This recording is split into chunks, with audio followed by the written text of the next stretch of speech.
करुणामयी माँ परम प्रभु श्री अरविंद आज ऑनलाइन पाठ्यक्रम योगदान कर समस्त भाई बापा मान नमस्कार।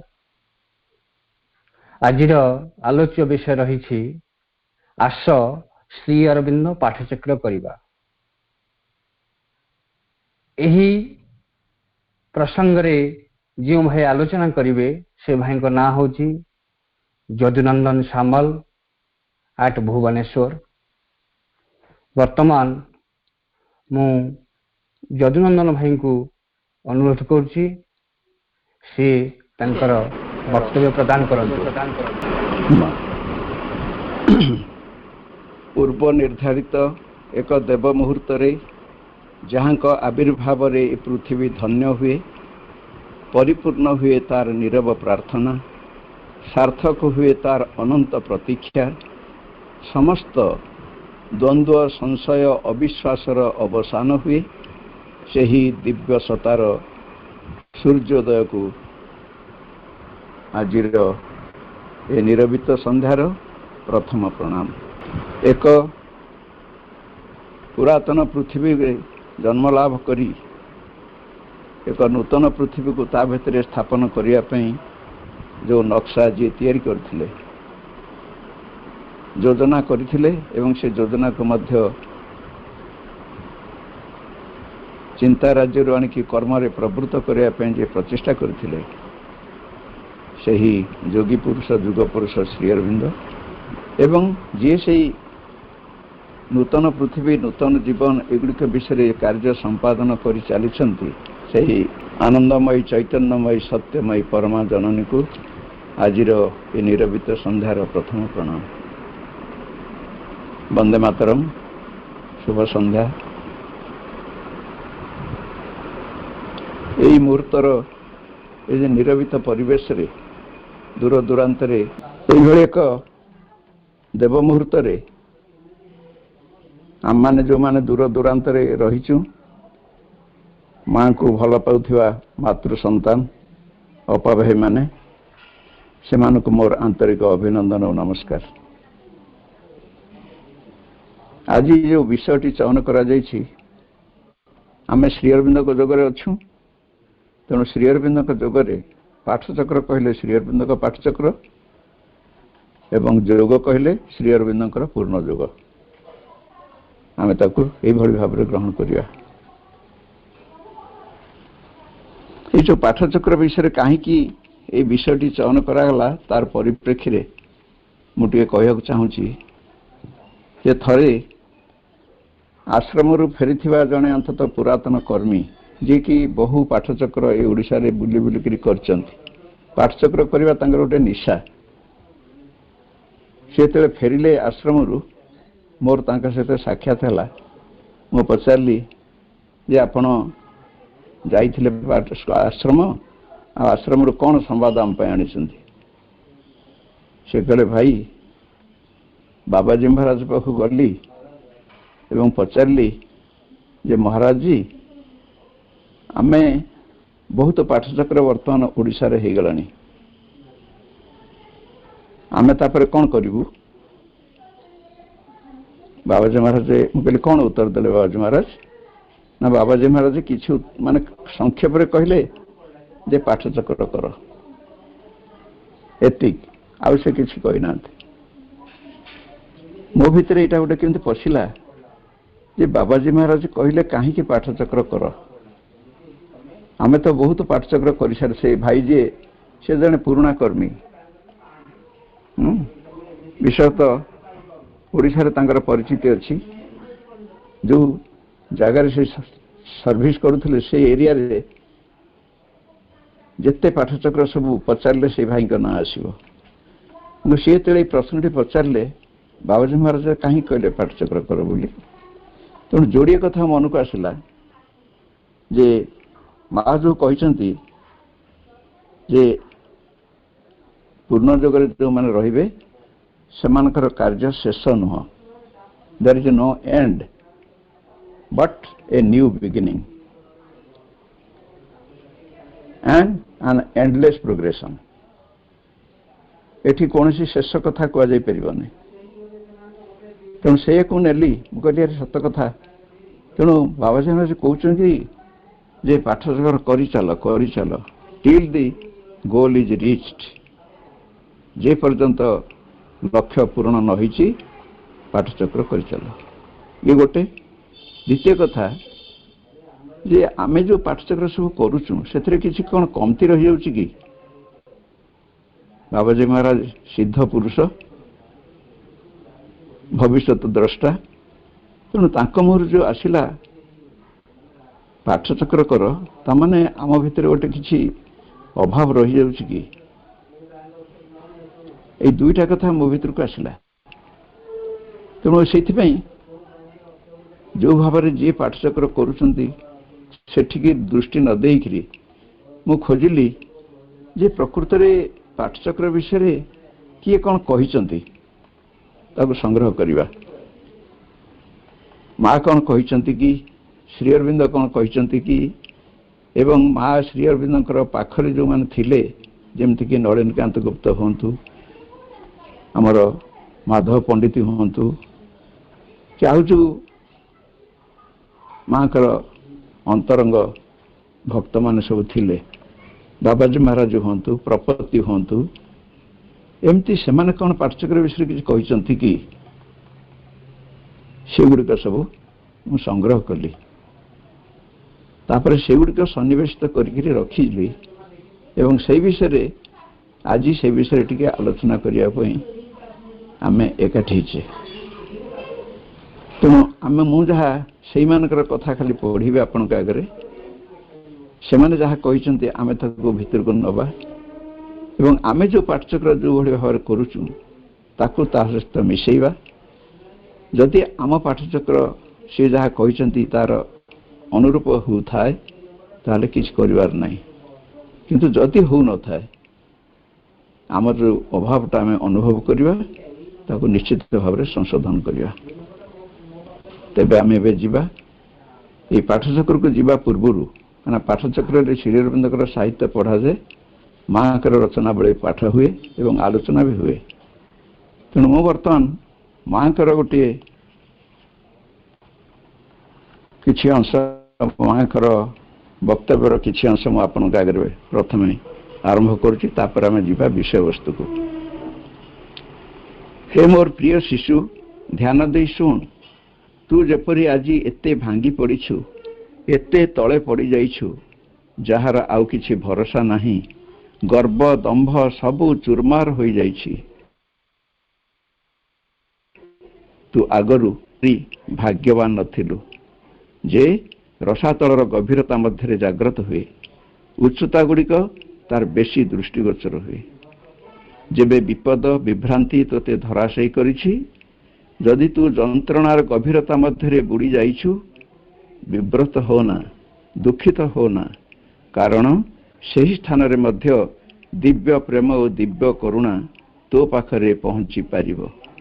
ଯେହେତୁ ବହୁ ସଙ୍କଟକୁ ତୁ ପାର ହୋଇ ଆସିଛୁ, ଏବେ କେବଳ ତୋ ପାଇଁ ଗୌରବାନ୍ୱିତ ଆରୋହଣଟି ରହିଛି। ତୁ ଏବେ ବିହ୍ୱଳ ବିବ୍ରତ ହୋଇପଡ଼ୁଛୁ, ତେବେ ନୀରବତାର ସ୍ୱର ପ୍ରତି କାନ ଦେ। ତୋଷାମଦ ଏବଂ କାହାର କରତାଳି ତୋ କର୍ଣ୍ଣକୁ ଆମୋଦିତ କରିଥିଲା, କିନ୍ତୁ ନୀରବତାର ସ୍ୱର ତୋ ଆତ୍ମାକୁ ଆମୋଦିତ କରିବ। ତୋ ମଧ୍ୟରେ ଗଭୀରତାର ପ୍ରତିଧ୍ୱନି ଦିବ୍ୟ ସଂଗତିର ସଙ୍ଗୀତ ଶୁଣାଯିବ। ତୁ ବର୍ତ୍ତମାନ ଅନ୍ଧକାର ମଧ୍ୟରେ ଯାତ୍ରା କରୁଛୁ, ତେବେ ରାତ୍ରିର ଅମୂଲ୍ୟ ମଣିଗୁଡ଼ିକ ସଂଗ୍ରହ କର। ଉଜ୍ଜଳ ସୂର୍ଯ୍ୟାଲୋକରେ ବୁଦ୍ଧିର ବାଟ ଦେଖାଯାଏ, କିନ୍ତୁ ରାତ୍ରିର ଶୁଭ୍ର ଉଜ୍ଜଳତା ହ୍ୱାଇଟ୍ ଲୁମିନସିଟି ମଧ୍ୟରେ ପୂର୍ଣ୍ଣତାର ଗୁପ୍ତ ପଥ, ଆଧ୍ୟାତ୍ମିକତାର ଗୁପ୍ତ ଧନ ଦିଶିଯାଏ। ତୁ ସବୁ ବାଟକୁ ଗମି ସାରିଲୁଣି, ତାହା ହିଁ ଶୀର୍ଷକୁ ଯିବାର ରାସ୍ତା। ଯେତେବେଳେ ତୋର ଆଉ କିଛି ନାହିଁ, ସବୁକିଛି ସେତେବେଳେ ତୋତେ ମିଳିଯିବ। କାରଣ ଯେଉଁମାନେ ନିଷ୍ଠାପର ଏବଂ ସତ୍ୟର ଅନୁସରଣକାରୀ, ସେମାନଙ୍କ ପାଇଁ ସବୁବେଳେ ସବୁଠାରୁ ଖରାପ, ୱର୍ଷ୍ଟ ମଧ୍ୟରୁ ସବୁଠାରୁ ଭଲ ବା ବେଷ୍ଟ ଆସେ।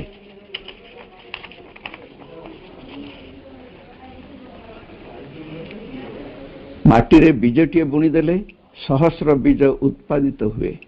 ଯନ୍ତ୍ରଣା ଦୁଃଖ ଡେଣାର ପ୍ରତିଟି ଆଘାତ ତୋତେ ଗୌରବର ଶିଖରକୁ ନେଇଯିବ ଏବଂ ଯେତେବେଳେ ବିପଦ ନିଷ୍ଠୁର ଭାବେ ମଣିଷକୁ ଠେଲି ଠେଲି ନିଏ, ପ୍ରତିଟି କ୍ଷଣରେ ତାର ସର୍ବନାଶ କରିବାକୁ କାର୍ଯ୍ୟ କରେ, ତାହା ହିଁ ତାକୁ ମହତ୍ କରି ତୋଳେ।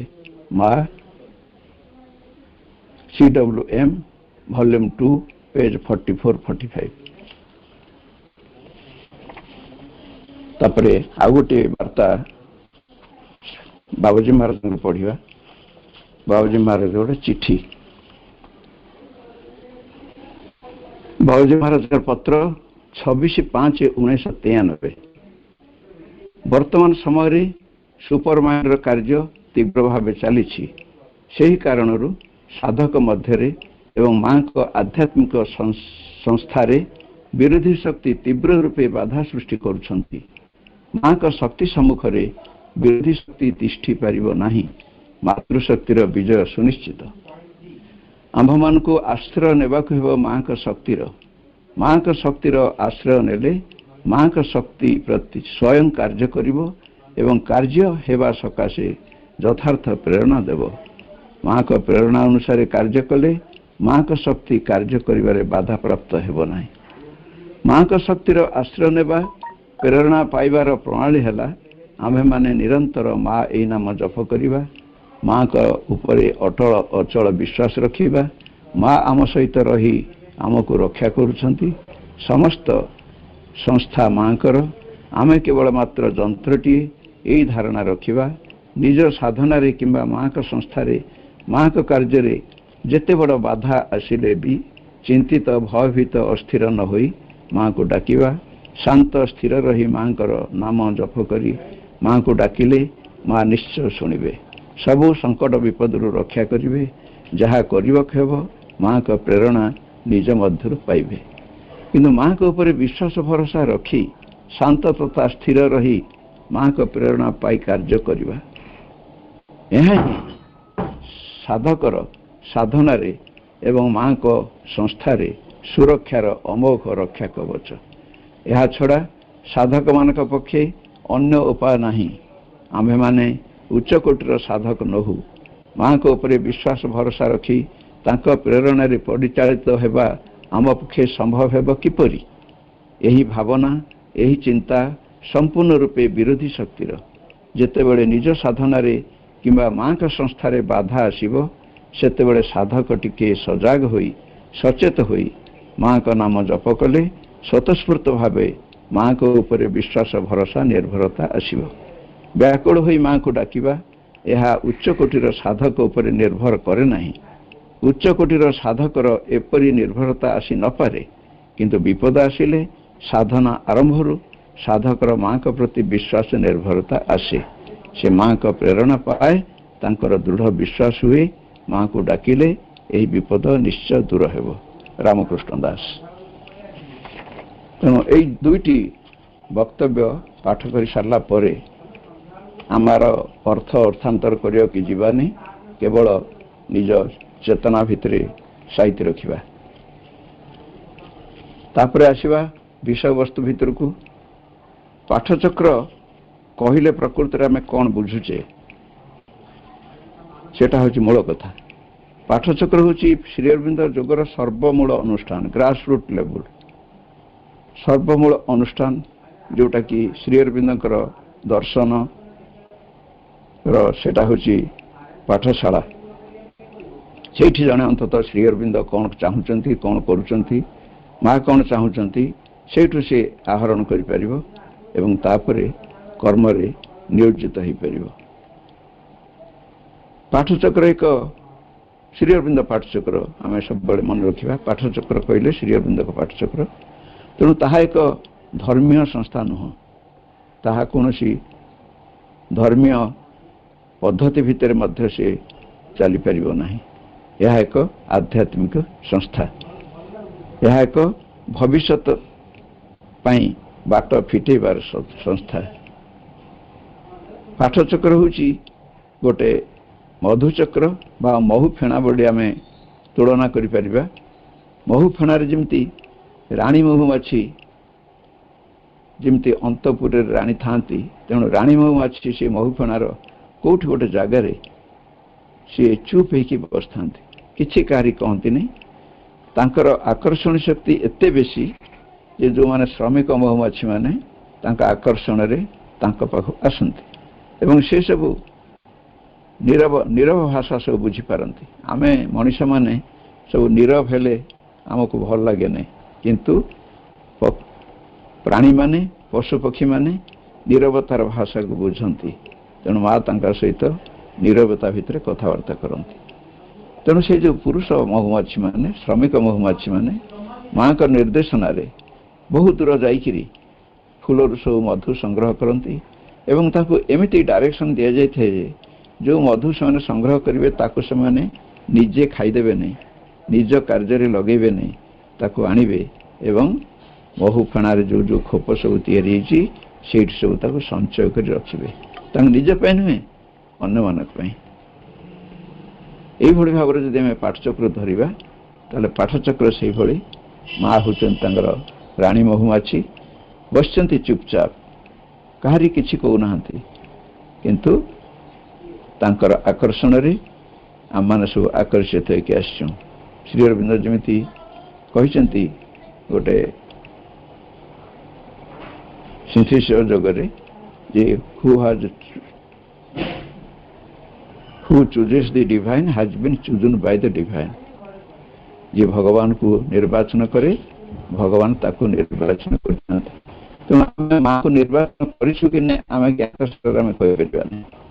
हु एक अज्ञात अवस्था आम सत्तार कौ अंश प्रति आकर्षित होता माँ जानी आम से निर्वाचित करमको निर्वाचन कर कौन गोटे नीति नियम कि किछि नाही किछि गोटे विधि विधान किछि नाही माँ का पाख में जो मैंने आसीचु से मैंने किए कौ बाटर आसी विभिन्न बाट सब विभिन्न बाट विभिन्न रास्ता ये कहीं नाहांती कई गुरु नाहांती दीक्षा देवाई किछि करने केवल ही अच्छा तेणु माँ पाठचक्र अधिष्ठात्री ये आमको जाना पड़ो एवं जो मैंने सब श्रमिक महुमाछी माने आम सब से श्रमिक दलर तेणु आम तांकरी जहाँ से कहते पाठचक्र होची से मधुचक्र से रचनावली प्रभु रचनावली जहाँ आम पाठ करवा से जहाँ आम नवा आलोचना माध्यम ताको आम भीतर को नवा एवं ताको आम नहीं कार्य लगेगा कार्य लगे आम जी अनुभव करवा तापरे अन्य मानुक से अनुभव को बांटिबा कहीं कहार के बदलवा को आम आसीनु आम आसु केवल निजुक बदलवाई निजुक बदलवाई आमर जन्म होमर से भितर जो अच्छा अनिर्वाचनीय पुरुष जे कि आमर अंतरात्मा ताको प्रकाश करने तेणु ये हूँ पाठचक्र अंतत गोटे पृष्ठभूमि तेणु आम पाठचक्र को यह धरवा बाबाजी महाराज कहते जे पाठचक्र विषय सुंदर कथा जे पाठचक्र अतिमानस शक्तिर सक्रिय प्रकाश रूप बाबाजी महाराज भाषा अतिमानस शक्तिर सक्रिय प्रकाश रूप हूँ श्री अरविंद पाठचक्र तेणु ये अतिमानस शक्ति क्रिया करे माँ जो था माँ को उपस्थित थाए सी होती अतिमानसकारी शक्तिर रूपांतरकारिणी महाशक्ति सी उपस्थित था एवं से जहाँ कहती ताकू कार्य परिणत करने आम मान को निर्देश दियंती प्रकारांतरे तेणु आम से कार्य परिणत करूँ यही भाव में पाठचक्र को आम नवा एवं यही जो पाठचक्र आम करुचु से माँ गोटे जार कहते जे जहाँ तुम्हें करुच बर्तमान तुम्हें संपूर्ण भाव में पूरा पूरी पूर्ण ज्ञान तुम हासिल है नहीं तेणु तुम्हें अर्ध ज्ञान हो पारे कि आहरी कम हो पारे तार भीतर देकर तुम्हें किसी करुच से बेसी भाग मिशुची तुम भक्ति तुम भल पाइबा से तुमको उत्साह प्रेरणा मिलूची तुम किसी करुच किंतु बेले बेले समय करी ताको टिके समीक्षा करिवो जहाँ तुम्हें करुच ସେଇଟା ତୁମର ଲକ୍ଷ୍ୟ ଉପଯୋଗୀ ବା ଲକ୍ଷ୍ୟ ଦିଗରେ ସେଟା ଯାଉଛି କି ନାହିଁ ସେଟାକୁ ଟିକେ ସମୀକ୍ଷା କରିବ। ଶ୍ରୀ ଅରବିନ୍ଦ ମଧ୍ୟ ସେଇ କଥା ଗୋଟେ ଜାଗାରେ କହିଛନ୍ତି, ମୁଁ ପଢ଼ୁଛି ଆପଣଙ୍କ ପାଖରେ, ଯେ ପ୍ରତ୍ୟେକ କଥାର ସମୟ ସୀମା ରହିଛି।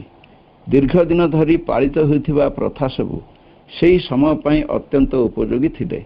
ଏପରିକି ପ୍ରତ୍ୟେକ ପ୍ରଥା ବା ବହୁ ଅନ୍ୟାନ୍ୟ କାର୍ଯ୍ୟ ଅତୀତର ଉପଯୋଗିତାକୁ ଅସ୍ୱୀକାର କରିବାକୁ କେବେ ଆମେ ମନା କରିବାନି, ଆମେ ତାକୁ ଅସ୍ୱୀକାର କରିବାନି। ଯାହା ଯାହା ଅତୀତରେ ସବୁ ହେଇଯାଇଛି ତାକୁ ଆମେ ଅସ୍ୱୀକାର କରିବାନି, କିନ୍ତୁ ବର୍ତ୍ତମାନ ଓ ଭବିଷ୍ୟତର ଉପଯୋଗିତାକୁ ଅଧିକ ଗୁରୁତ୍ୱ ଦେବାକୁ ହେବ। ତେଣୁ ଆମ ପାଠଚକ୍ର ମଧ୍ୟ ସେଇଆ, ଅତୀତରେ ଯାହା ସବୁ ହେଇଯାଇଛି ମଣିଷର ବିକାଶ ପାଇଁ, ମଣିଷର ଉନ୍ନତି ପାଇଁ ତାହା ସବୁ ହେଇଯାଇଛି, ସେସବୁ କରିଛନ୍ତି, ତେଣୁ ତାକୁ ଆମେ ଅସ୍ୱୀକାର କରିବାନି। କିନ୍ତୁ ଆମେ ବର୍ତ୍ତମାନ ଯେଉଁଟାରେ ଅଛୁ, ବର୍ତ୍ତମାନ ଏବଂ ଭବିଷ୍ୟତ ଉଭୟକୁ ଦେଖିବାକୁ ପଡ଼ିବ। ମଣିଷ ସମାଜ, ମଣିଷ ଜୀବନ ଭବିଷ୍ୟତରେ କ'ଣ ହେବ, ଯେଉଁଟାକି ଶ୍ରୀ ଅରବିନ୍ଦ ଦିଗଦର୍ଶନ ଦେଇଛନ୍ତି, ସେ ଭବିଷ୍ୟତ ଆଡ଼କୁ ଆମକୁ ଯିବାକୁ ପଡ଼ିବ। ତେଣୁ ୟାକୁ ସବୁ ନେଇକରି ଗୋଟେ ଆମେ ସମୀକ୍ଷା ହିସାବରେ ଆମେ ବର୍ତ୍ତମାନ ଆଜି ବସିଛେ। ତେଣୁ କିଏ କ'ଣ କହିଛନ୍ତି ସେଇ ବିଷୟରେ ମୁଁ ଟିକେ ଆପଣମାନଙ୍କୁ ଜଣାଉଛି। ଆଶ୍ରମରେ ଥିଲାବେଳେ ମାଆଙ୍କୁ ଗୋଟେ କେତେଜଣ ଅର୍ଗାନାଇଜେସନ୍ କରିବା ପାଇଁ ବା suggested programme for a study group ଗୋଟେ ଅଧ୍ୟୟନ କରିବା ପାଇଁ କେତେଜଣ ଚାହିଁଲେ ମାଆଙ୍କ ପାଖରେ ଯାଇ ପହଞ୍ଚିଲେ ଯେ ଆମେ ମା ପ୍ରଭୁଙ୍କର କେମିତି ସାହିତ୍ୟ ଏବଂ ଆପଣମାନଙ୍କର ରଚନାବଳୀ କେମିତି ଆମେ ଅନୁଧ୍ୟାନ ମାନେ ଷ୍ଟଡି କରିବୁ, କେମିତି ଅଧ୍ୟୟନ କେମିତି କରିବୁ। ମା ସେଇ ତାଙ୍କର ଷ୍ଟଡି ଗ୍ରୁପକୁ ଯାହା କହିଥିଲେ ସେଟା ଆମର ବି ପ୍ରଣିଧାନ ଯୋଗ୍ୟ, ଆମେ ବି ପାଠଚକ୍ରରେ ଅଧ୍ୟୟନ କରୁଛେ। ଫାଷ୍ଟରେ ସେ 6ଟି ପଏଣ୍ଟ କହିଥିଲେ ସେମାନଙ୍କୁ, suggested programme for a study group ଲେଖା ହେଇଛି। ତା ଉପରେ message for centres and organisations. ପ୍ରଥମେ କହିଥିଲେ ଏ ପ୍ରେୟାର, ପ୍ରଥମେ ପ୍ରାର୍ଥନା କରିବାକୁ ପଡ଼ିବ।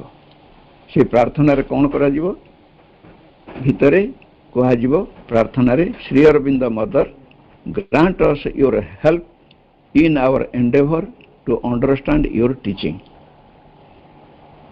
ଶ୍ରୀ ଅରବିନ୍ଦ ମା ତୁମେ ଆମକୁ କୃପା କର ଯେ ଆମେ ଯେଉଁ ପ୍ରଚେଷ୍ଟା କରୁଛୁ କିଛି ଅଧ୍ୟୟନ କରିବା ପାଇଁ, ତାକୁ ଯେମିତି ଆମେ ତୁମର ଯାହା ସେଥିରେ ଉଲ୍ଲେଖ ରହିଛି ତାକୁ ଯେମିତି ଆମେ ହୃଦୟଙ୍ଗମ କରିପାରୁ, ସେଇ ପ୍ରଚେଷ୍ଟାକୁ ତୁମେ ସାହାଯ୍ୟ କର। ଏଇଟା ପ୍ରାର୍ଥନା ହେବ ଭିତରେ। ସେକେଣ୍ଡରେ ହେଲା reading of Shri Aurobindo's book, Shri ଅରବିନ୍ଦଙ୍କର ପୁସ୍ତକ ପଠନ।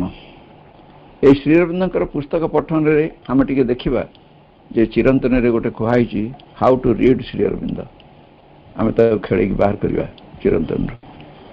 ସେଥିରେ କୁହାଯାଇଛି ଯେ ବେଶୀ ପଢ଼ିବ ନାହିଁ, ଅଳ୍ପ ଅଳ୍ପ ପଢ଼ିବ। କାହିଁକି ନା ତମେ କେଉଁଠି ଯାଇକରି ୟୁନିଭର୍ସିଟିରେ ପରୀକ୍ଷା ଦେଉନ କିମ୍ବା କେଉଁଠି ଯାଇକରି ତୁମର ତାକୁ କହିବାର କିଛି ନାହିଁ। ତୁମେ ବର୍ତ୍ତମାନ ନିଜକୁ ପ୍ରସ୍ତୁତ କରିବା ପାଇଁ ଏସବୁ କାର୍ଯ୍ୟ, ତେଣୁ ଖୁବ୍ ଅଳ୍ପ ଅଳ୍ପ ପଢ଼ିବ, ତାପରେ ବେଶୀ ପଢ଼ିବନି। ଆଉ ପଢ଼ିଲା ବେଳେ ତୁମେ ଅନ୍ତତଃ ନିଜ ମନକୁ, ନିଜ ମସ୍ତିଷ୍କକୁ ଏମ୍ପ୍ଟି ରଖିବ, ଖାଲି ରଖିବ, ଚେଷ୍ଟା କରିବ ଖାଲି ରଖିବା ପାଇଁ। କୌଣସି ଚିନ୍ତା, ବାହାର ଚିନ୍ତା ତା ବିଷୟରେ ନ ପଡ଼େ, ଏକାଗ୍ର ହେଇକରି ପଡ଼ିବ। ଏଭଳି ଭାବରେ ତାପରେ ସେ ମା କହୁଛନ୍ତି ତୃତୀୟରେ ଏ ମୋମେଣ୍ଟ ଅଫ୍ ସାଇଲେନ୍ସ, କିଛି ସମୟ ନୀରବ ରହିବ। ଚତୁର୍ଥରେ one question can be put by whosoever wants to put a question on what has been read। ଯାହା ପଢ଼ାଗଲା ସେଥିରୁ ଗୋଟିଏ କ୍ୱେଶ୍ଚନ୍ ଜଣେ ପଚାରିବ, କାହିଁକିନା ସମୟ ନାହିଁ, ସମୟ ନିର୍ଦ୍ଦିଷ୍ଟ ହେଇଯାଇଛି 1 ଘଣ୍ଟା ପାଇଁ। ତାରି ଭିତରେ ବେଶୀ ପ୍ରଶ୍ନ ପଚାରିଲେ ସମୟ ଚାଲିଯାଇପାରେ। ତେଣୁ ଯାହା ପଢ଼ା ହେଇଛି ସେଥିରୁ ଯାହା କିଛି ଜଣେ ବୁଝିପାରିଲାନି, ଜଣେ କି ତା ଭିତରୁ ଗୋଟିଏ ପ୍ରଶ୍ନ ପଚାରିବ। 5 ଆନ୍ସର ଟୁ ଦି କ୍ୱେଶ୍ଚନ୍, ସେ ପ୍ରଶ୍ନର ଉତ୍ତର ଦିଆଯିବ। जी जानिथिबे से उत्तर देबे। बाबाजी महाराज कहते उत्तर निर्भुल हवा उचित। जदि किसी डाउट रही जाउची ताले आश्रम को देखिए किंबा आउ जो माने विज्ञ साधक मान अच्छा से उत्तर आणिकी ता पर दिन पाठचक्र ता पर सप्ताह पाठचक्र कहे किंतु भूल उत्तर देवे नहीं। 6 रे नो जनरल डिस्कशन कौन सी जनरल डिस्कशन हम ना। This is not a meeting of the group but simply a class for studying Shri Aurobindo's books. यहाँ कौन से गोटे मीटिंग नुह भाषण दबा बा कौन विषय आलोचना करवा केवल श्री अरविंदर पुस्तक अध्ययन करने ये हूँ एक स्थान। तेणु से कौन जेनेल विषय आलोचना करा ना। यही 6टी कथा अंततः माँ कही जोटा कि तार रेफरेन्स रोची MCW 15 वॉल्यूम 15/202 से आम पाइपर। तेणु आउ थे माँ पुणी कही जे 3टी काम जो माने श्री अरविंदर अनुगामी जो माने पाठचक्र कर 3टी काम प्रत्येक दिन से करेंगे। 3टी काम है कौन। 1 study of literature of Shri Aurobindo and the Mother. माँ एवं प्रभुंकर साहित्य से अध्ययन करेंगे प्रत्येक दिन किछि किछि।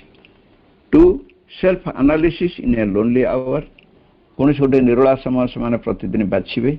से निरोला समय से निजको केतटा माने विश्लेषण करेंगे।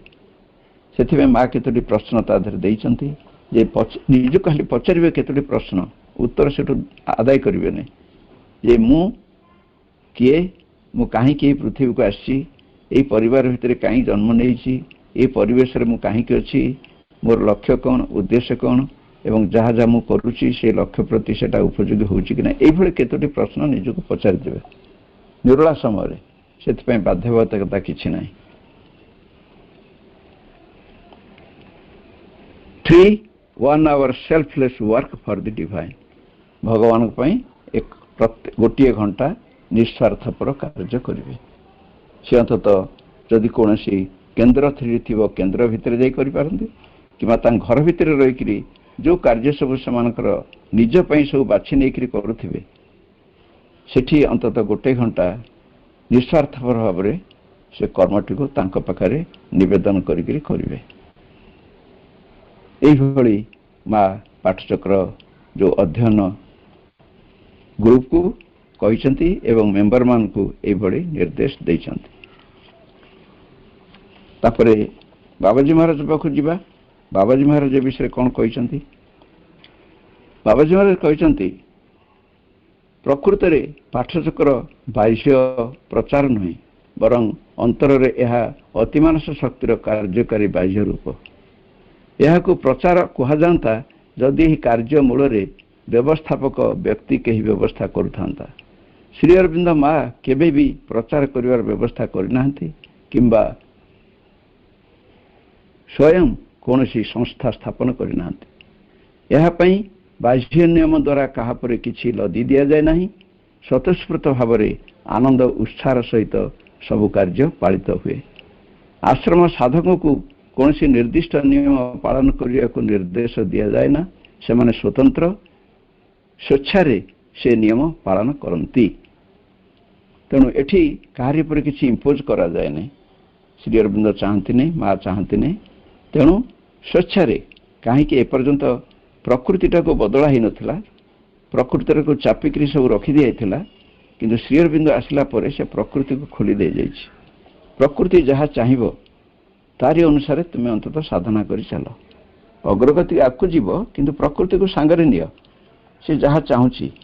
जमीक आम गोटे कहीपर जो आमर 3टी कथा आम कहुई आत्म इंडिविजुअल एफर्ट बा व्यक्तिगत प्रचेषा गोटे आस्पृहा प्रत्याख्यान समर्पण यहाँ साधनार पथ।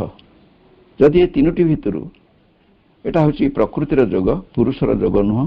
पुरातन जोग थिला पुरुषर जोग आत्मा को परमात्मा से मिसेवा तपस्या करवा किंतु ये प्रकृति को लेकिन से परमात्मा सहित जीवाक पड़ो से परमात्मा जो प्रकृति रही प्रकृति सागर ये प्रकृति को जोड़ा पड़ो एवं से प्रकृतिर गुण धर्म नहीं प्रकृति भितर को आने पड़ो ये हूँ जोगर कथा। तेणु श्रीअरविंद कहते तुम जदि प्रकृति को सांगे न नब तुम्हें जदि बाध्य करके कह से विद्रोह कर तुम्हें अग्रगति करना। तेणु ये तीन टा कथारू जदि मु देखिली मो प्रकृति बर्तमान आस्पृहा करने को राजी होनी समर्पण करने को राजी होनी सी चाहूँ प्रत्याख्यान कर से प्रत्याख्यान क्या कर से जानी ता भितर जहाँ सब अड़ुआ असजड़ा अच्छी से प्रति मुहूर्त अनुभव कर सहित चली तेणु से गुड़ाक प्रत्याख्यान करा पड़े से राजी हो तेणु से प्रत्याख्यान को लेकिन अंत साधक चालू से आस्पुरा था समर्पण था। तेणु किछि दिन धरिकी से प्रत्याख्यान करी चलिले श्री अरविंद कहते जे रिजेक्शन इज प्यूरिफिकेशन से प्रत्याख्यान करी चलिले भीतरटा पूरापूरी आस्ते आस्ते शुद्ध पवित्र होकर जाऊ।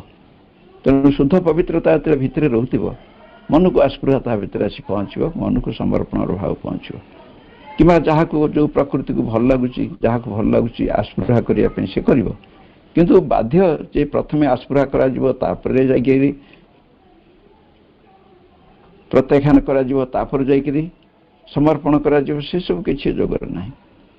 ये माँ गोटे सब बड़ कथा कहते माने ये जोग जो मैंने ग्रहण करेंगे से माने रिजिड हेबे नहीं केबे कठोर भाव में कौन सी गोटे धराबंधा कथा को सबुदिन से बांधिकी रखिबे नहीं से माने फ्लेक्सिबल हेबे।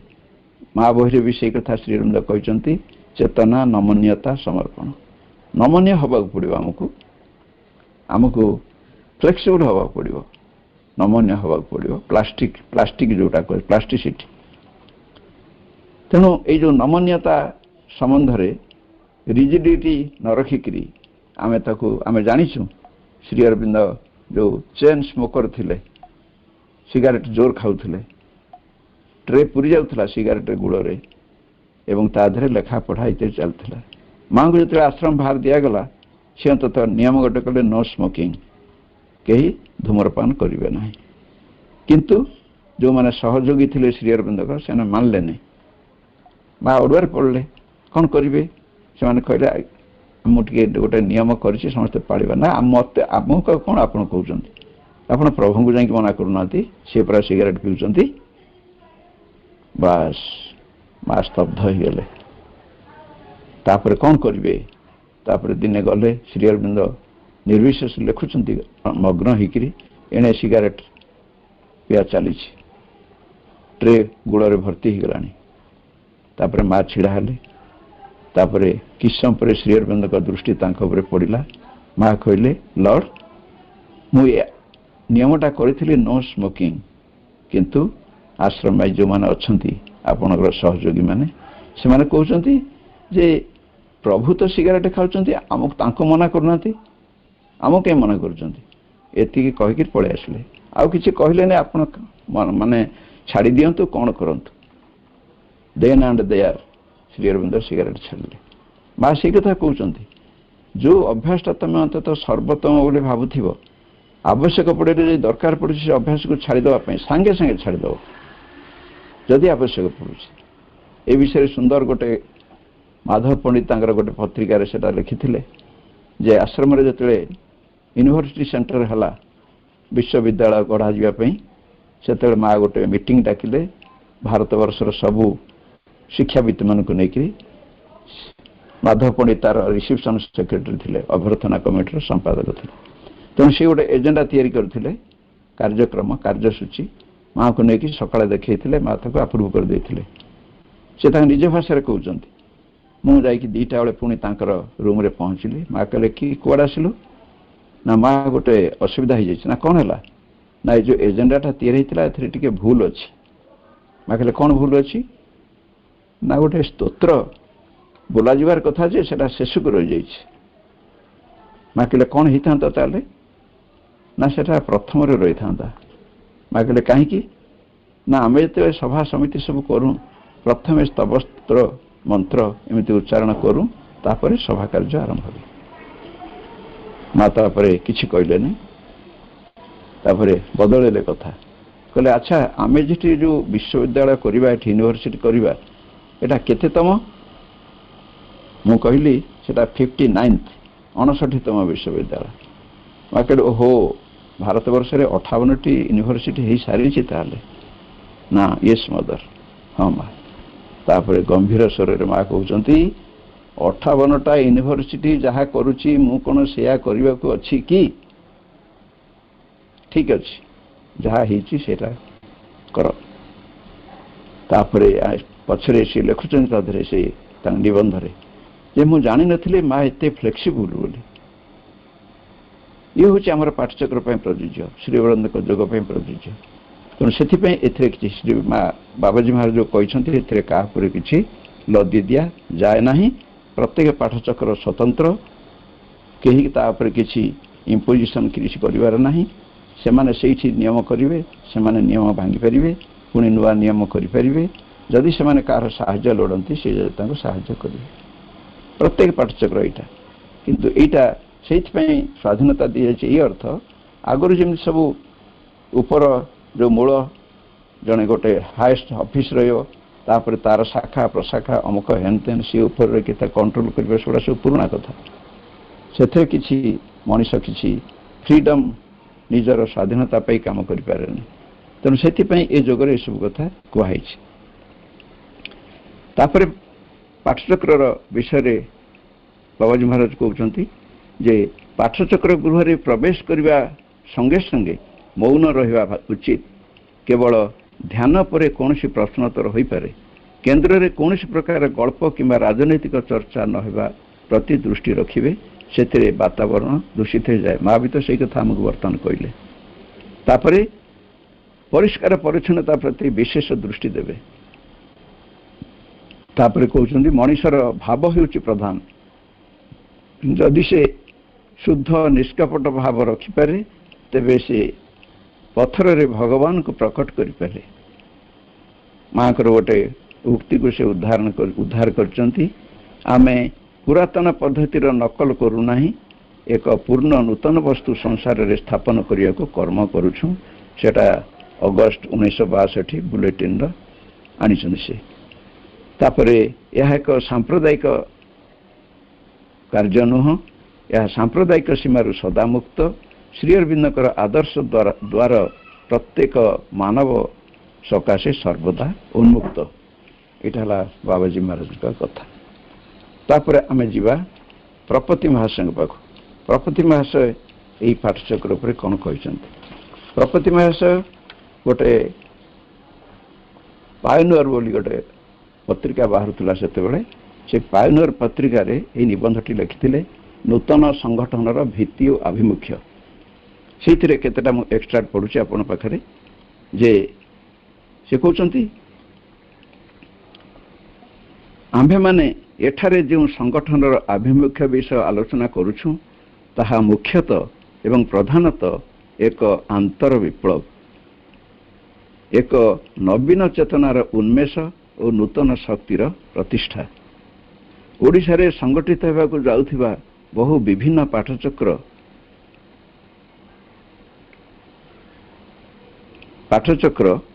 नूतन भाव रे करने को हेब चिराचरित भाव किछि प्रार्थना ध्यान और धूप पुष्प अर्पण और गोटे बाह्य सभा शोभायात्रा एवं सम्मेलन कराइले विशेष किछि लाभ हेब नाही एतिकी तांका से निबंधरु हमें पाइले तापरे जीवा हमें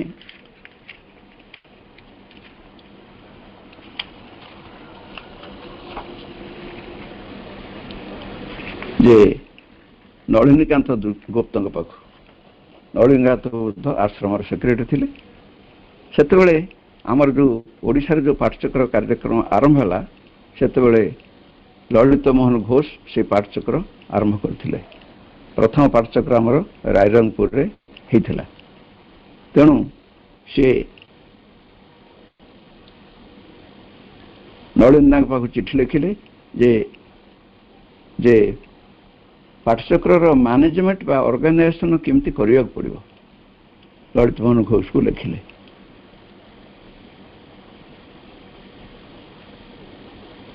उत्तर आसला नलिन पाखु no formal rules and regulations कौन सी धराबंधा नियम कानून किसी ना नॉट नेसेसरी तार आवश्यकता भी नहीं it is sufficient if you arrange things आज कंडीशंस और सर्कमस्टांसेस डिमांड तुम्हें जो पाठचक्र करूथिबो सेही स्थानर परिवेश कौन चाहूँगी से अनुसार तुम्हें से अनुसार जोगाड़ कर सेमती किसी नीति नियम जे धराबंधा किसी नियम दरकार नहीं एति खाली लिखिदेले सिंसियरली योर्स नलिनकांत गुप्त सेक्रेटरी एक कथा नलिनकांत गुप्त आम पाइले तापर एबे जिबा आम से नलिनकांत गुप्त यही पाठचक्र किमती भाव में करा तार 5टा सूत्र से बचई जोटा कि आमर नादकर्णी जे थिले से ताको उद्धार करी गोटे ऑल इंडिया मैगजीन रे डिसेंबर 1998 रे ताको लिखिथिले 5 principles of study centre by Nalinikanta Gupta the then secretary of Shri Aurobindo Ashram Pondicherry in his article ideal centre reference all India magazine December 1998 elaborated in the article by Mangesh Nadkarni. As the mother had told to a followers group on the occasion of giving her permission for opening a center. माँ गोटे centre open करिया पे पचरा हैथिला माँ ताको जहाँ कहिथिले ताको नलिनदा उद्धार करिकरी से ऑल इंडिया मैगजीन लिखिथिले एवं ताको से व्याख्या एलाबोरेटली विस्तारित भाव में ताको व्याख्या करते जो नादकर्णी थिले तेणु से कहते these are to be observed in study circles यही कथा गुड़िक आमर पाठचक्र ऑब्जर्व करा जिवो प्रथम कथा कहले number 1 to open a centre is not sufficient it should be a pure heart of perfect sincerity which will lead us in the path of surrender to the divine एटा माँ वार्ता जे केवल केन्द्रटी खोलीदेवा यथेष्ट नुह यह एक माने परिपूर्ण आंतरिकतार एक यज्ञकुंड होउठिया उचित जो थे कि ताहा हमको भगवान काड़ को पूरापूरी समर्पणर गोटे बाट आमको बतईदेव ये हूँ गोटे यज्ञकुंड जे कि भगवान काड़ को रास्ता फिटे दिए पाठचक्र To love the mother, always behave as if the mother was looking at you, for she is present everywhere and always. Shri Arvind जोटा कि आम डाइनिंग रे लिखाई से आम पढ़ु तेणु श्री अरविंद कहते जे माँ को भल पाओ सब बड़े एमती व्यवहार तुम्हें कर जे माँ जमी तुम आड़े चाह रही देखुं तुम केमती भाव व्यवहार कर रंग ढंग कौन तुम अच्छी आचरण उच्चारण कौन करुच से कहीं ना से सबुठी सबु बेले प्रेजेंट अच्छा सेकेंड पॉइंट 3 रे let us work as we pray her work is body is best prayer to the divine माँ कर चलो आम मैंने जमी प्रार्थना करूँ सेमती भाव में कर्म करवा प्रार्थना जमी आम एकाग्र होकर रहूँ कर्म कला बेले सेमती एकाग्र होकर रहा कहीं ना शरीर प्रार्थना होची तापाई कर्म शरीर प्रार्थना कर जाने नहीं से कर्म कर जाने कर्म भितर ही से प्रार्थना करे तेणु कर्मटी केमती सुंदर भाव में हो पार ही प्रार्थना 4 रहा all problems of existence are the problems of harmony Shri Aurobindo जहाँ जहाँ सब प्रोब्लेम मनुष्यर अच्छी सेटा हूँ प्रोब्लेम्स ऑफ हार्मोनी संगति से समस्या क्या मनीष इंटरनाली तार भितर से सब संगति चाहूँ तार मूल सत्तार संगति रही से संगति अंततः बाह्य सत्तार आसीपारना से प्रोब्लेम क्रिएट होती पाठचक्र जरिया आम केमी संगतिपूर्ण जीवन यापन करवा यही वार्ताटी नहीं सेठी आम आलोचना करी आम निज भितर भेदेवा 5 हूँ perfect growth of A centre depends only on presence of the mother and her consciousness ତେଣୁ ପ୍ରକୃତରେ ଯଦି ଠିକଣା ଭାବରେ ଅନ୍ତତଃ ଗ୍ରୋଥ ହେଉଥିବ ପାଠଚକ୍ରର ତାହେଲେ ମାଙ୍କର ଚେତନା ସେଠି ନିଶ୍ଚିତ ଭାବରେ ପ୍ରେଜେଣ୍ଟ ରହୁଥିବ। ତେଣୁ ସେହି ଅନୁସାରେ ଆମେ ଜାଣିବା ପାଠଚକ୍ର ଘରେ ଯେ ମା ଏଠି ଉପସ୍ଥିତ ଅଛନ୍ତି, ସ୍ୱଦେହରେ ଅଛନ୍ତି, ଆମ ଆଗରେ ଅଛନ୍ତି, ଜୀବନ୍ତ ହେଇକିରି ଅଛନ୍ତି। ତାଙ୍କରି ଆଗରେ ଆମେ କିଛି କାର୍ଯ୍ୟ କରିବାକୁ ବାହାରିଛୁ। ଏଇ ପାଞ୍ଚଟିକୁ ନେଇକରି ପାଠଚକ୍ରରେ ଆମେ ଉପଯୋଗ କରିପାରିବା। ତାପରେ ମାଧବ ପଣ୍ଡିତ କେତେଟା କଥା କହିଛନ୍ତି, ଆମେ ସେଟା ଟିକେ ନଜରକୁ ନେବା। ମାଧବ ପଣ୍ଡିତ କହିଛନ୍ତି ଯେ କେତେକ ଆବଶ୍ୟକ ସୂଚନା ପାଠଚକ୍ର ବିଷୟରେ, ଯେ ପୂର୍ଣ୍ଣ ଯୋଗରେ ନିଜକୁ ଗୋଟିଏ ଶାମୁକା ପରି ନିଜ ଭିତରେ ବାନ୍ଧି ରଖ ନାହିଁ। ଆମ ଯୋଗ ସମୂହ ସାଧନା ଉପରେ ଗୁରୁତ୍ୱ ଆରୋପ କରିଥାଏ। ଗୋଟିଏ ସମଭାବାପନ୍ନ ଗୋଷ୍ଠୀ ଅଥବା ସମପଥାନ୍ୱେଷୀ ଅନୁସନ୍ଧେଷୀକୁ ନେଇ କିଛି ମିଳିତ ପାଠ୍ୟକ୍ରମ ପାଠଚକ୍ର ଜରିଆରେ ଯାହା କରାଯାଏ ତାହା ହିଁ ପାଠଚକ୍ର କାର୍ଯ୍ୟକ୍ରମ ଜରିଆରେ। ତେଣୁ ସେଥିରେ ଆମେ କିଛିଟା ପଏଣ୍ଟ ସେ ଯେଉଁ କହିଛନ୍ତି ତାକୁ ମାନିବା। ଗୋଟେ କହୁଛି ସମାନୁବର୍ତ୍ତିତା, ନିୟମିତତା, ଆନ୍ତରିକତା। এই ତିନିଟା ଯାକ ଆମକୁ ମାନିବାକୁ ପଡ଼ିବ। ସମୟାନୁବର୍ତ୍ତୀ ହେବାକୁ ପଡ଼ିବ। ଠିକ୍ ସମୟରେ ଆମେ ଯେଉଁ କରିବୁ, ମାଆଙ୍କୁ ଜଣାଇଛୁ, ମା ସେହି ସମୟରେ ଆସିକି ଆମେ ସେଠି ଉପସ୍ଥିତ ହେଇଥିବେ ଏବଂ ଠିକ୍ ସେହି ସମୟ ପୂର୍ବରୁ ଆମେ ପ୍ରସ୍ତୁତ କରିକି ସବୁ ଠିକ୍ ସମୟରେ ଆମେ ଆରମ୍ଭ କରିବା। ସମାନୁବର୍ତ୍ତିତା। ତାପରେ ନିୟମିତତା, କେତେବେଳେ ହେଲେ ତାକୁ ବନ୍ଦ କରିବାନି। ତାପରେ ଆନ୍ତରିକତା, ନିଷ୍ଠାର ସହିତ। ମାଧବ ପଣ୍ଡିତ କହିଛନ୍ତି ଯେ ତନ୍ତ୍ରଶାସ୍ତ୍ର ଅନୁସାରେ ଯଦି ଜଣେ ଦେବତାଙ୍କୁ ଆବାହନ କରାହେଉଛି, ଯଦି ସେଠି ଅନିୟମିତ ହେଲା, ନିୟମିତ ମାନେ ସମାନୁବର୍ତ୍ତୀଟା କୁହାଇଥିଲା ଏତିକି ସମୟରେ ଆମେ ଆରମ୍ଭ କରିବୁ, ସେ ଦେବତା ସେଠି ପହଞ୍ଚୁଥିଲେ। ଯଦି ସେଥିରେ ବ୍ୟତିକ୍ରମ ଘଟିଲା, ଏମିତି 3 ଥର ବ୍ୟତିକ୍ରମ ହେବ, ତାହେଲେ ସେ ଦେବତା ଆଉ ଆସିବେନି। ଏଇଟା ତନ୍ତ୍ରଶାସ୍ତ୍ରରେ ଉଲ୍ଲେଖ ଅଛି। ମାଧବ ପଣ୍ଡିତ ତନ୍ତ୍ର ଶିଖୁଥିଲେ, ତାନ୍ତ୍ରିକ ଥିଲେ ନା କପାଳ ଶାସ୍ତ୍ରୀଙ୍କ ପାଖରେ। ତାପରେ ପ୍ରସ୍ତୁତି ଯାହା ଆମେ ସବୁ କରିଛେ ତା ବିଷୟ କହିଛନ୍ତି। ତାପରେ ଅଧ୍ୟୟନ କହିଛନ୍ତି। ଆମେ ଶ୍ରୀ ଅରବିନ୍ଦଙ୍କର ଯୋଗାଧାର ମା ପୁସ୍ତକ, ଗୀତା ନିବନ୍ଧମାଳା, ଯୋଗ ତାହାର ଉଦ୍ଦେଶ୍ୟ, ଯୋଗ ପତ୍ରାବଳୀ, ଦିବ୍ୟ ଜୀବନ, ସାବିତ୍ରୀ ଏସବୁ ପଢ଼ିବା, ସର୍ବୋତ୍ତମ ଆବିଷ୍କାର ଇତ୍ୟାଦି ଏବଂ ତତ୍ସଙ୍ଗେ ସଙ୍ଗେ ଆଲୋଚନା ମଧ୍ୟ କରିବା ଏବଂ ତା ସଙ୍ଗେ ସଙ୍ଗେ ଆହୁରି କିଛି ଆଧ୍ୟାତ୍ମିକ ପୁସ୍ତକ ମଧ୍ୟ ପଢ଼ାଯାଇପାରେ, ବେଦ, ଉପନିଷଦ, ଯିଏକି ଆମକୁ ଅଗ୍ରଗତିରେ ସାହାଯ୍ୟ କରିବ। ଆଧ୍ୟାତ୍ମିକ ଉତ୍ତମ ପୁସ୍ତକ ଯାକ ଚେତନାର ଅଗ୍ରଗତିରେ ସାହାଯ୍ୟ କରିବ, ତାକୁ ବି ପଢ଼ାଯାଇପାରେ। ସେହି ଅଧିବେଶନରେ ଯେଉଁ ବିଷୟଟି ପଠିତ ହେବ, ପାଠଚକ୍ରରେ ଅଂଶଗ୍ରହଣ କରୁଥିବା ସାଧକ ସାଧିକାଗଣ ପୂର୍ବରୁ ସେହି ବିଷୟଟିକୁ ପଢ଼ି ଆସିଥିବା ବିଧେୟ ଏବଂ ଯାହା ତାଙ୍କୁ ଭଲ ଲାଗିଥିବ ବା ଅବୁଝା ରହିଥିବ ତାହାକୁ ସେହି ପୁସ୍ତକରେ କିମ୍ବା ଅନ୍ୟ ଟିପା ଖାତାରେ ଚିହ୍ନିତ କରି ଆଣିବେ। ଅଳ୍ପ ପାଠ କରି ଆଲୋଚନା କରାଗଲେ ସମସ୍ତଙ୍କର ଲାଭ ହେବ। ଜଣେ କିଏ ଆଲୋଚନା ଆରମ୍ଭ କରିବେ ଓ ଅନ୍ୟମାନେ ସହଯୋଗ କରିବେ। ଆଲୋଚନାରେ ବାଦାନୁବାଦ ସୃଷ୍ଟି ହେବା ଉଚିତ ନୁହେଁ। ଆଉ ଗୋଟେ କଥା ସେ କହିଛନ୍ତି ଯେ ପାଠଚକ୍ରରେ ଯେଉଁମାନେ ରହିବେ ସମସ୍ତେ ସେଥିରେ ଅଂଶଗ୍ରହଣ କରିବେ। ଯେମିତିକି ଆମେ ମା ବହି ଦେଉଛୁ ପଢ଼ିବା ପାଇଁ, ଜଣେ କେବଳ ପଢ଼ିବନି, ସମସ୍ତେ ମା ବହି ପଢ଼ିବେ। କିମ୍ବା ଦୁର୍ଗା ସ୍ତୋତ୍ର ଯେଉଁ ପାଠ ହେଉଛି ରୋଟେସନ୍ ବେସିସ୍ରେ ସମସ୍ତେ ପଢ଼ିବେ। ତାମାନେ ସମସ୍ତେ ଅଂଶଗ୍ରହଣ କରିବେ ଏବଂ ତାଙ୍କ ଭିତରେ ଯେଉଁ କ୍ରିଏଟିଭନେସ୍ ଥିବ ସେମାନେ ତା ଦେହରେ ଲଗେଇବେ। ତାହେଲେ କ'ଣ ହେବ, ପାଠଚକ୍ର ଗୋଟେ ସକ୍ରିୟ ହେବ, ମେକାନିକାଲ ହେବନି, ଯାନ୍ତ୍ରିକ ହେବନି। ଜଣେ ଯଦି ସବୁବେଳେ ସେଇ କହୁଥିବ ଆଉ କି ତା ଦେହରେ କିଛି ଭାଗ ନେଉନଥିବେ, ତାହେଲେ ସେମାନଙ୍କର ଆଗ୍ରହ କମିଯିବ। ଆମର ତ କିଛି ଦରକାର ନାହିଁ, ଆମେ କାହିଁ ଯିବା ସେଠି। ତେଣୁ ସମସ୍ତଙ୍କର ଅଂଶ ସେଠି ରହିବା ଉଚିତ। ତାପରେ ସମବେତ ଧ୍ୟାନ। ସମବେତ ଧ୍ୟାନ ସମୟରେ ଗୋଟିଏ କୌଣସି ନିର୍ଦ୍ଦିଷ୍ଟ ବିଷୟ ଉପରେ ଧ୍ୟାନସ୍ଥ ହେବା ବହୁତ ଗୁରୁତ୍ୱପୂର୍ଣ୍ଣ।